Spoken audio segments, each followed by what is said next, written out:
रामनगर में लीला की छोटी सी दुकान थी जिसमें वो ग्राहकों के कपड़े प्रेस किया करती थी और उसका पति सुरेंद्र शहर में होटल में काम करता था। एक बार रामनगर में बाढ़ आ गई जिसके कारण उसकी दुकान में ग्राहकों ने आना बंद कर दिया। अजी सुनते हो? लो, हाथ पर हाथ धरकर बैठे रहने से काम नहीं चलेगा, कुछ तो सोचना ही पड़ेगा। अरे सोचने से क्या होगा जी, हम और कर भी क्या सकते हैं, जन्मजात धोबी हैं। क्यों जी, तुम तो कहते थे जब तुम शहर में थे एक होटल में काम किया करते थे। अरे हाँ करता तो था, लेकिन मुझे सिर्फ डोसा बनाना ही आता है।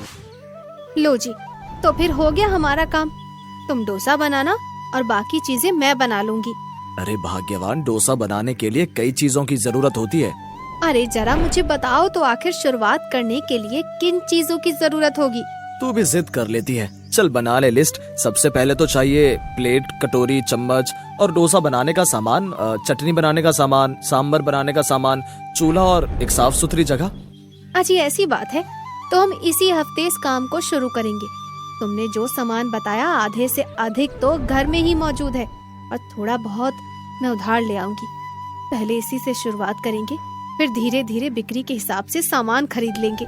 लीला सुरेंद्र की दी हुई लिस्ट के अनुसार सारा सामान इकट्ठा कर लेती है और अपने प्रेस की दुकान को साफ करके वहीं पर डोसे बनाने का चूल्हा लगा देती है। हे भगवान, तूने प्रेस की जगह यहाँ पर चूल्हा क्यों रख दिया? क्या ग्राहकों के कपड़े जलाने का इरादा है? कपड़े तो ना जलेंगे भाभी, लेकिन लोगों के दिल जरूर जलेंगे, तुम भी ध्यान रखना।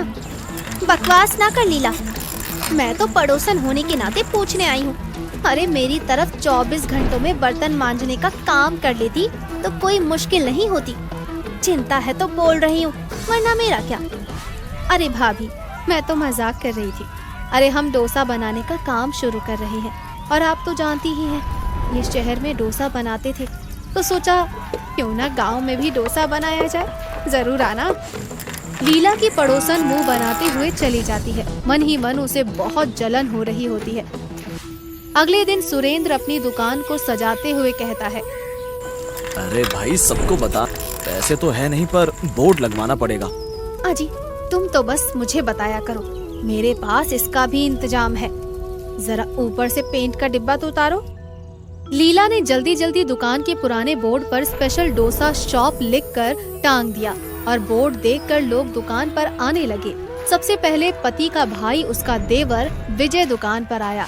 क्यों सुरेंद्र भाई, डोसा बना रहे हो? दुकान तो खोल ली है, पर ये सब कहीं लेने के देने ना पड़ जाए। क्यों भैया, तुम्हारी छाती पर सांप क्यों लौट रहे हैं? सब पता है, तुम तो यही चाहते थे ना कि तुम्हारे घर आकर हम लोग भीख मांगे। अब अपना काम कर रहे हैं तो देखा नहीं जा रहा आपसे। हमें क्या पड़ी है तुमसे जलने की? तुम लोग तो वैसे भी भिखारी हो और भिखारी रहोगे। देखता हूँ कौन आता है डोसा खाने। सबसे पहला डोसा भगवान के लिए बनाता हूँ, उसकी खुशबू ही ग्राहकों को खींच कर ले आएगी। भैया पड़ोस में रहता हूँ, इसका मतलब ये नहीं है कि तुम्हारा भाई नहीं हूँ। पिताजी की बनाई ये दुकान मेरी भी थी, मुझसे पूछे बगैर तुमने दुकान बंद कर दी। मैं ये तवा लेकर जा रहा हूँ, हिम्मत है तो रोक लो। लो जी, अब बनाओ अपने डोसे, हम भी तो देखें। विजय डोसे बनाने का तवा उठाकर वहाँ से चला जाता है। अरे लीला, गजब हो गया, विजय हमारा तवा लेकर चला गया है। हमारे पास डोसा बनाने का तवा ही नहीं है। हमारा तो व्यापार शुरू होने से पहले ही खत्म हो जाएगा, लोग मजाक बनाएंगे। अजी इतनी जल्दी हिम्मत क्यों हारते हो? मुझे कुछ सोचने दो। अचानक लीला की नजर अपने ससुर की लोहे की इस्त्री पर पड़ती है। वो खुशी से मुस्कुराने लगती है। लो जी, हो गया इंतजाम, तुम चूल्हे को नीचे रख दो। ससुर जी की लोहे की इस्त्री पर बनेंगे डोसे। अब तो इस व्यापार पर ससुर जी का आशीर्वाद भी है। मैं इस्त्री को गरम कोयले से भर रही हूँ। क्या बात कर रही है? इस्त्री पर डोसा? तुम मेरा मजाक उड़ाने पर तुली है। लीला इस्त्री को उल्टा करके रख देती है और सुरेंद्र उस पर डोसा बनाता है और देसी घी की खुशबू से ग्राहक आने लगते हैं।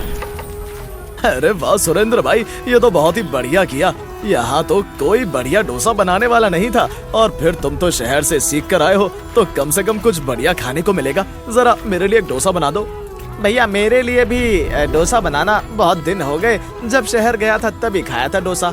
हाँ हाँ क्यों नहीं, बस 2 मिनट बैठिए, मैं अभी तैयार करता हूँ डोसा। वाह वाह वाह वाह, क्या बात है, तुम्हारे डोसे का स्वाद कमाल का है।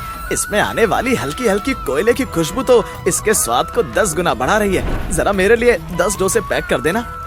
धीरे धीरे सुरेंद्र की स्त्री डोसे की दुकान बहुत प्रसिद्ध हो जाती है। एक दिन मीडिया वाले सुरेंद्र का इंटरव्यू लेने के लिए आते हैं। आपको इसकी डोसा बनाने का आइडिया कैसे आया? कमाल का आइडिया है। आपके डोसे से आने वाली कोयले की सुगंध आपके डोसे को बाकी दूसरों से बिल्कुल अलग कर देती है। जी, ये आइडिया मेरे घर की स्त्री का है, जिसने पिताजी की स्त्री का कमाल का इस्तेमाल करवा दिया। सब हंसते हैं। मीडिया पर सुरेंद्र का इंटरव्यू वायरल हो जाता है। दूर दूर से लोग स्त्री पर बने हुए डोसे को खाने के लिए आने लगते हैं। अजी, तुमने तवा चुराकर सब बर्बाद कर दिया। देखो वो कहां से कहां पहुंच गए और हम आज भी वहीं के वहीं। अरे मैंने न्यूज में देखा है, सुरेंद्र भैया को तो सरकार से इनाम मिलने वाला है ताकि वो अपने ढाबे को और बड़ा कर सके। मैं तो कहती हूँ हमें भैया से माफी मांग लेनी चाहिए। हाँ, मेरे बड़े भैया बड़े दिल के आदमी हैं, वो हमें जरूर माफ कर देंगे। अरे हाँ जी, तुमने देखा नहीं, भैया ने तो फ्रिज, टीवी, कार सब खरीद लिया। जल्दी चलो, अब देर मत करो। वो दोनों तवा लेकर सुरेंद्र के घर पहुंच जाते हैं और उससे माफी मांगते हैं। सुरेंद्र हंसते हुए कहता है, अरे नाराजगी कैसी, अगर तुम उस दिन तवा नहीं ले गए होते तो भला स्त्री पर डोसा कैसे बनाते? अरे अरे, तुम तो गुरु हो गुरु। चलो हमारे साथ बैठो और स्त्री डोसा खाओ। सभी लोग हंसने लगते हैं और दोनों भाई गले मिल लेते हैं।